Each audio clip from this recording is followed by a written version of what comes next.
Hello everyone. It's late in the night. Not late in the night, but it's in evening in New Zealand over here. And today I'm back here with the video I promised you about the Strait of Hormuz and the geopolitical location, how it is so important in the world.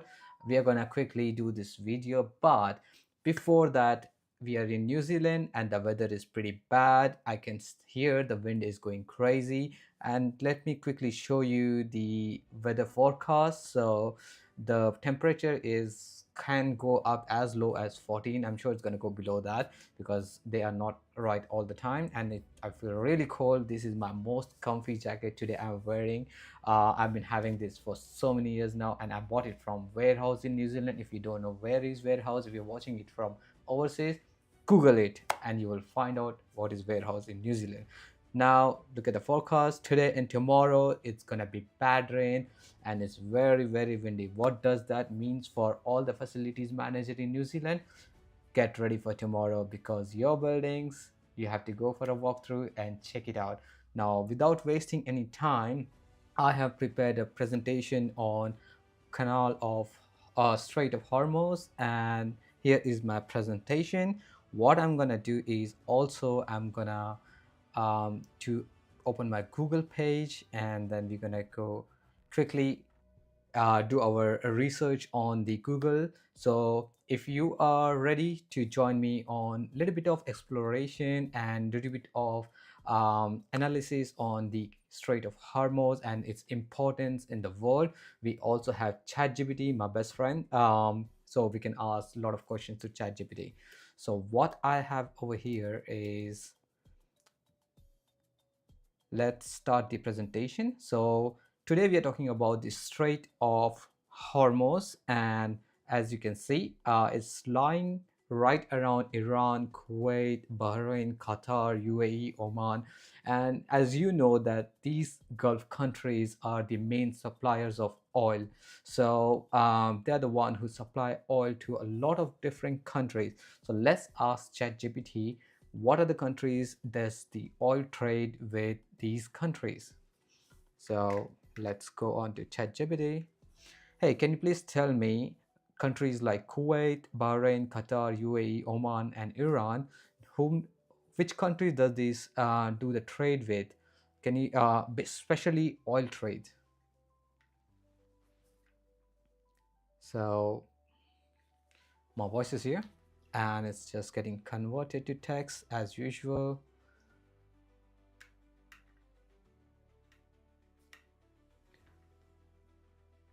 Right, that's pretty good information is coming up, uh, and it's quite long, so it might take a little bit of while for all the countries.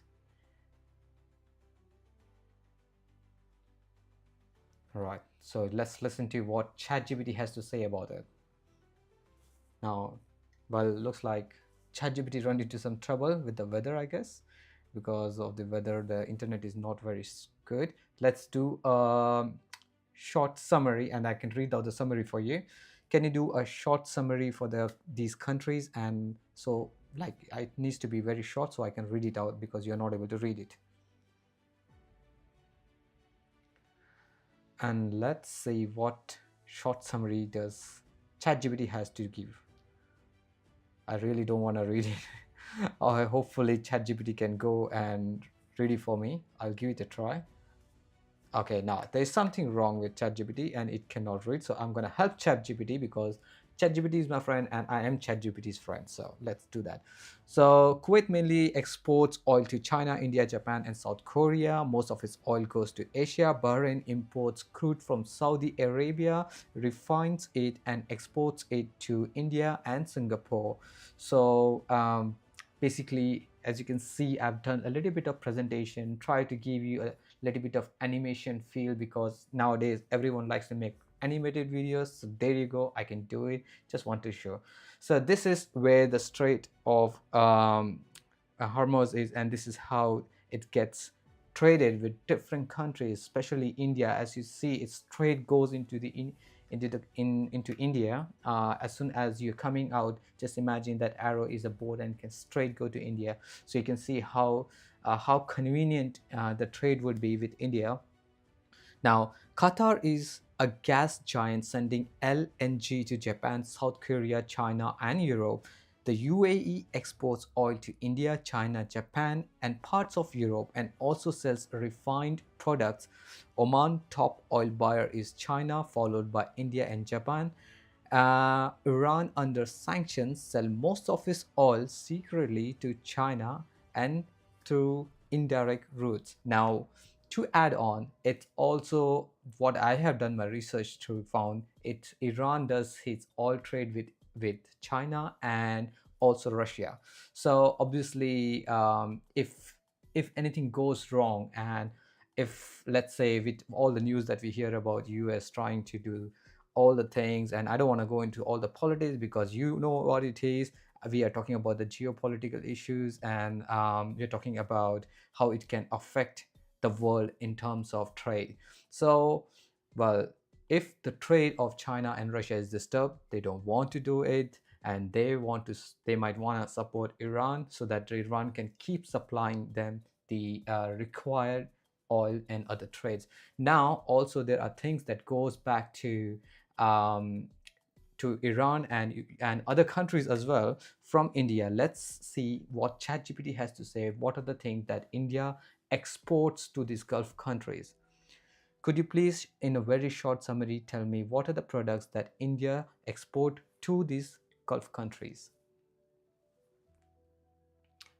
Hopefully, my ChatGPT is working again and it starts to read out. But if not, I'm gonna help my friend.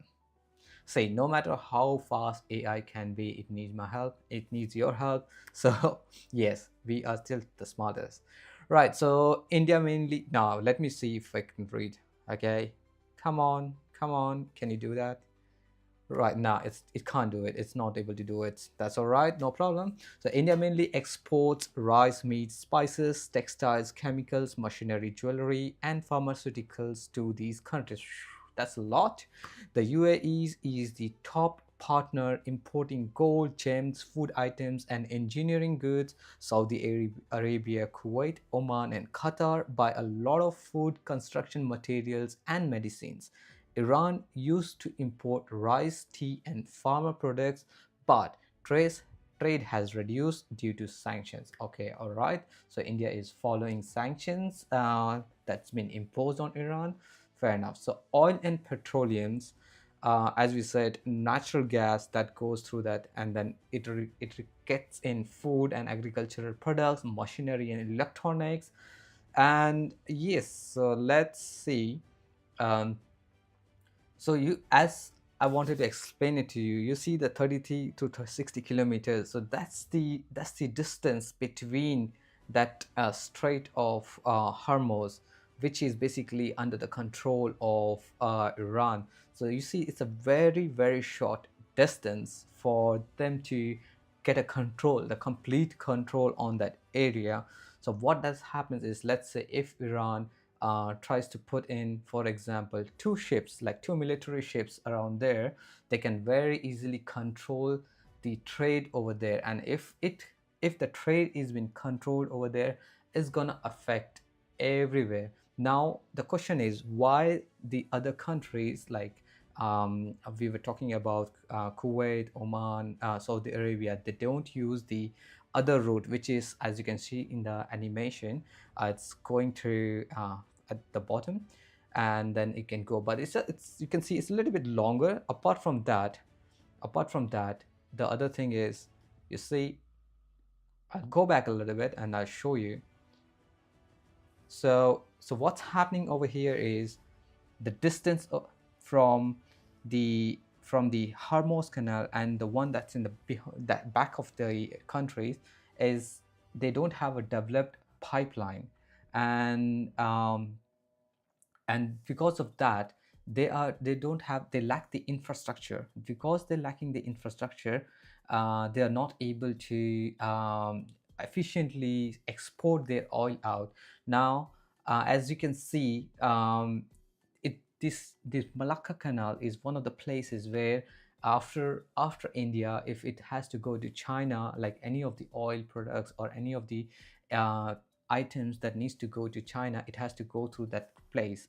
And um, and you see it's a very small area that has to that gets passed through over there to China. So that's the route I'm showing, and this is how it gets distributed throughout the world. So I hope you get a little bit of understanding about what I'm trying to say. So as you can see in this animation, these pipelines. So what I'm trying to show in the animation over here is these pipelines representing um, the the area where it can be transported in the other side. But what I have researched is it's not 100% developed. That means it's not able to efficiently transport the oil from that place. So let's say what are the what so what's let's what are the other issues that we can face is undersea internet cables. So if you see these undersea internet cables, let me show you what do I mean by undersea internet cables. So undersea internet cables. Right. Do you know there are underseas internet cable connecting all over the world? Let's go and ask ChatGPT a little bit about it. All right. So, are there undersea internet cable that connect the world?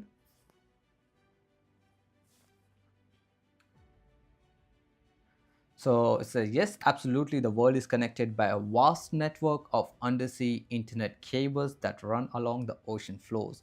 These submarine, these submarine fiber optical cables carry over 95% of the international internet and data traffic, including website, video calls, financial transactions, and more. They connect continents, countries, and even small islands. There are a couple of quick facts. Let's go through that. Thousands of cables span over 1.4 million kilometers globally. Most are as thin as garden hose but carry terabytes of data per second. That's very interesting. They are laid by a special ships and are built to last 20 to 25 years. Okay. Major routes run between North America, Europe, Asia, and the Middle East. Now, key landing points in the Gulf region include UAE, Oman, Qatar, Saudi Arabia. Now, this is a very interesting fact. Let's go back to our presentation. So, well, we are not here, we are somewhere here. Okay, so there are a lot of people. I was just doing some research and I got to know that there are a lot of people who don't know the fact that Wi-Fi is not 100% wireless. Basically, what I'm trying to say is um, we do get Wi-Fi wireless in our apartment, in our house, in our office, but it is connected through fiber, which is that fact we know. But there are a lot of people who don't know that these countries are also interconnected. There is most of the people think that no, it's wireless, wirelessly connected somehow, or maybe satellite. Yes, it is true. There are satellite internet, but it has its own challenges. It is fairly new and not as widely available as what we have through the underlying cable links. So this is how a cable link looks like. And this is a chart I got from internet showing how it's been laid out throughout the world. And looking at it, I can't understand anything. It looks like a kid has drawn some drawings on a map. That's pretty cool. So that's what it is. It's a key fact is 70 to 90% people believes that Wi-Fi is completely wireless. Apart from the optical, I'm not talking about the cable that you get at your house, but then it's like they don't know how the countries are connected for Wi-Fi. So yeah, that's something interesting to know. Some fun facts for tonight. Now, this is how the what was talking about, the satellite internet. And let's ask ChatGPT what are the challenges with satellite internet. All right. So what are the challenges with satellite internet? Right. So how does satellite internet works is basically you don't need any wired connection. Basically, your phone, no matter where you are in the middle of a jungle, it's going to be work out, and everyone knows it's Elon Musk has provided one of its services. We do have it in New Zealand, but I don't have it. It is expensive. I'm not going to use it for now. But maybe in future, we don't know. So let's see what ChatGPT has to say about the challenges of satellite internet, and I will have to read that up for you. So latency, which is the number problem, is delay. Signals travel to space and back, causing high latency. Not ideal for gaming, video calls, or real-time apps. Obviously, if I am doing an online video like this, that would be a big trouble because the stability of internet is not good. Weather disruptions, rainstorms, or heavy clouds can interrupt signals. Now, for the matter of fact, as you can see, the ChatGPT is not working very fine when there is a bad weather here in New Zealand and it's very windy. And that's, I can tell you that even the wired signal is not working very well, let alone the satellite signals be. Now, the third limitations is limited bandwidth. Satellite networks support fewer users compared to fiber or cable. When many users connect, speeds drop. Now, obviously, satellite is way expensive, and how many people would be hooking up to one satellite? So just imagine how many satellites do we need in the space for all the people on the Earth. Fourth is high cost. I already raised that one. It's equipment, dishes, receivers, and subscription plans can be expensive. Data caps often apply, which means I'm not going for the satellite internet in New Zealand at the moment. Number five, infrastructure and installation requires clear view of the sky, trees, or buildings can block the signal. Dish setup must be precise. Well, now I'm thinking if they're saying that satellite internet can be accessible no matter where you are, but these are the restrictions, so which is not entirely true. So don't say that you have the uninterrupted connection anywhere you are. All right. Security risk, signals can be more easily intercepted or jammed than fiber cable. Well done. So now thank you so much. We already have a lot of issue with scams all over New Zealand, and we need to stay protected. So yeah, it's not an it's a no for now. Maybe the things will change. We are always accepting new things and always ready to adapt, and there would be a time that things will get better. It's always an idea in the start. Someone has done it and it's pretty good, amazing, but it's not up to what is the requirement for a business, or it's a trial and error going on at the moment. So probably the world will be a better place very soon, and we have better services. Now, what's the conclusion out of this video today? Basically, we have covered quite a lot of things. Now we have been in New Zealand weather, and then we're talking about the geopolitical position of Hormuz and how the oil trade can affect, and what are the other things. So the reason I picked up the data cables is because Strait of